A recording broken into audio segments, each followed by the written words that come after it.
बिस्मिल्लाहिर्रहमानिर्रहीम। अस्सलाम वालेकुम दोस्तों, उम्मीद है आप खैरियत से होंगे। लाइव खोज टीवी में खुश आमदीद। आज हम बात करेंगे मुल्की मंजरनामा, बिलखसूस अगर हम पंजाब की सियासत की बात करें तो उसमें बहुत बड़ी तब्दीली रूनमा होने वाली है।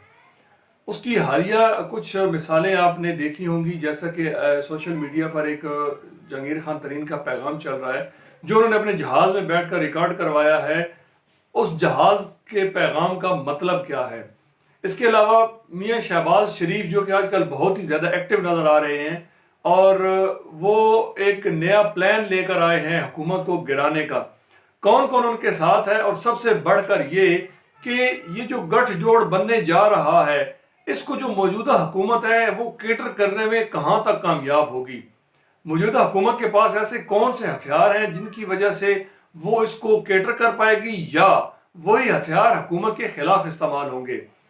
इस सब पर हम तफसील से बात करेंगे, मगर इससे कबल आपसे गुजारिश है कि अगर आपने अभी तक हमारा चैनल लाइव खोज टीवी सब्सक्राइब नहीं किया तो अभी सब्सक्राइब का बटन दबाएं और साथ ही बेल आइकन भी दबा दें ताकि आपको हमारी आने वाली हर वीडियो का पता चल सके। और कमेंट लाजमी किया करें, आपको अच्छा लगे, जो भी उसमें आप चीज़ आपको अच्छी लगे उस पर ज़रूर कमेंट किया करें। अगर कोई सवाल हो तो वो लाजमी पूछा करें। हम न सिर्फ कमेंट्स पढ़ते हैं बल्कि उनका जवाब भी दिया जाता है। तो अब हम बात करेंगे सबसे पहले कि जो मौजूदा हुकूमत है उसके खिलाफ कौन कौन सी कुव्वतें ऐसी हैं जो कि मुतहर्रिक हो चुकी हैं और हुकूमत गिराने की कोशिश कर रही हैं।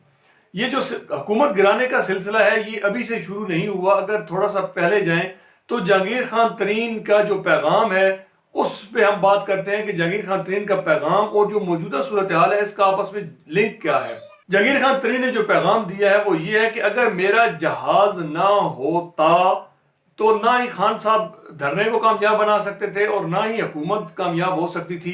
यानी कि खर्चा जो सारा था गवर्नमेंट पर, चाहे वो ट्रैवलिंग की सूरत में, जहाज की सूरत में हुआ या MNA MPs खरीद कर हुकूमत के जो पार्टी उसमें शामिल करने में हुआ, वो सारा खर्चा जहांगीर खान तरीन एंड कंपनी ने किया।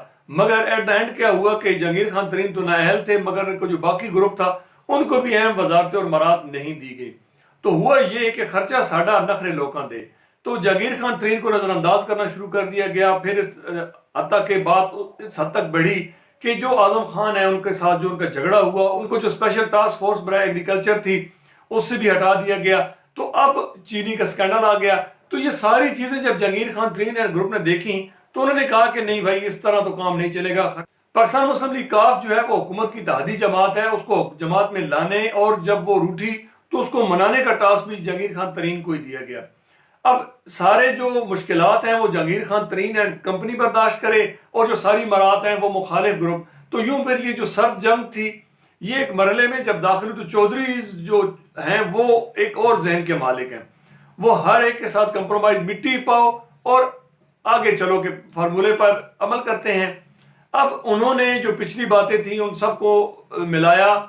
जब शहबाज शरीफ लंदन चले गए उसके बाद उनको वापसी इस शर्त पर बुलाया गया कि आप जो है वो अपनी शेरवानी भी सिलवा कर लाएं, आपको अच्छी पोस्ट भी देंगे और आपकी जो सारी बातें वो भी मानेंगे।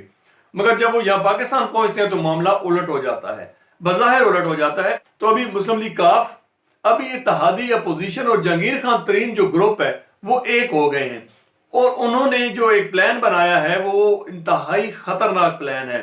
वो प्लान क्या है कि ब्यूरोक्रेसी के जरिए एक रिवॉर्ड लाया जाए और वो रिवॉर्ड हुकूमत को हिला के रख देगा, बल्कि हुकूमत की सत्यानाश कर देगा। महंगाई, बैड गवर्नेंस और नाअहली जो वज़रा की है वो तो पहले दिन से आया है। विजन बिल्कुल नहीं है। उस्मान बुज़दार साहब को छोटी मोटी वजारत तो चला लेते, मगर वजारत आला और फिर पंजाब जैसे सूबे की वजारत आला ये बिल्कुल ही नामुमकिन है। और ना ही उनमें वो गैट्स हैं जैसे शहबाज शरीफ के पास डंडा चलाने का गौर था और चौधरियों के साथ मिट्टी पाओ और साथ मिलाओ जैसा फार्मूला है, ये भी इनमें नहीं है। तो अब इन दो फार्मूलों की गैर मौजूदगी में उस्मान बुज़दार विजन भी ना हो तो ऐसा सूबा कैसे चलाए। तो लिहाजा जो 3 महीने का जो चीफ सेक्रेटरी और IG पंजाब का जो फार्मूला था वो भी बुरी तरह नाकाम हुआ। मलक जवाद रफीक को पंजाब में अहम जिम्मेदारी मिलने के बाद अब सिर्फ एक कांटा है, वो है यूसुफ नसीम खोखर का। उसको हटाया जाएगा और उसकी जगह डॉक्टर मुनीर को लाया जाएगा, क्योंकि फवाद हसन फवाद, अहद चीमा, नसीम सादिक, डॉक्टर मुनीर अख्तर, ये वो लोग हैं जो कि शहबाज शरीफ के हाथों ट्रेंड हुए और शहबाज शरीफ ग्रुप के डाई हार्टेड वर्कर्स हैं।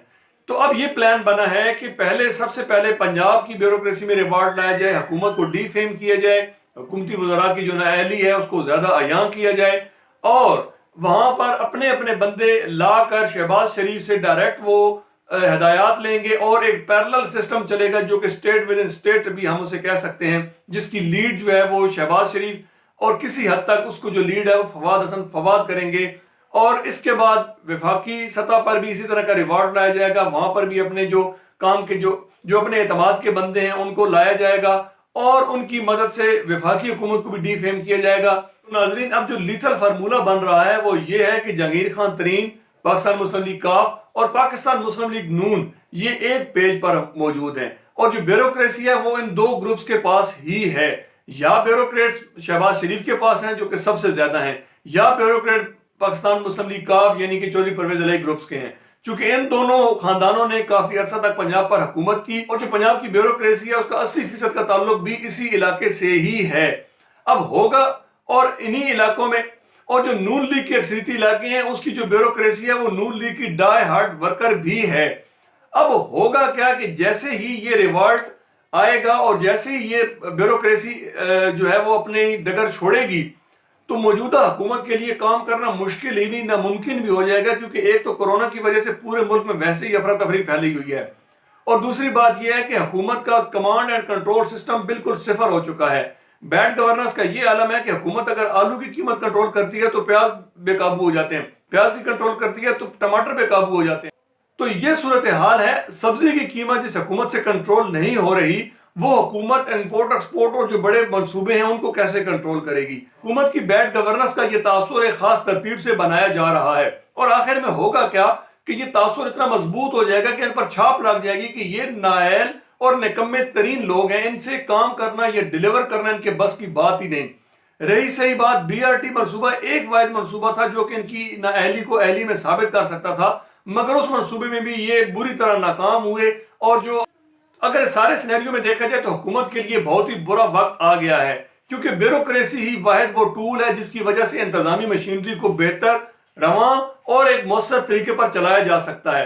اور جب بات آ جائے پورے صوبے حتیٰ کہ پورے ملک کی بیوروکریسی کی، تو ایسے میں حکومت کا چلنا مشکل ہی نہیں بلکہ ناممکن بھی ہو جاتا ہے، اور اوپر سے اگر کام لینے والے انتہائی نااہل اور نکمے ہوں تو سونے پر سہاگا ہو جاتا ہے، یعنی کہ آم کی آم اور گٹھلیوں کے دام، یعنی کہ بیوروکریٹس کو یہ ثابت کرنے کی ضرورت ہی نہیں ہے کہ اصل میں غلطی ان کی ہے، بلکہ حکومت جو ہے وہ خود اپنی نااہلیوں کے بوجھ سے گر جائے گی۔ امید ہے آپ کو ہماری ویڈیو پسند آئی ہوگی۔ اس قسم کی مزید معلوماتی ویڈیوز کے لیے دیکھتے رہیں لائف کھوج۔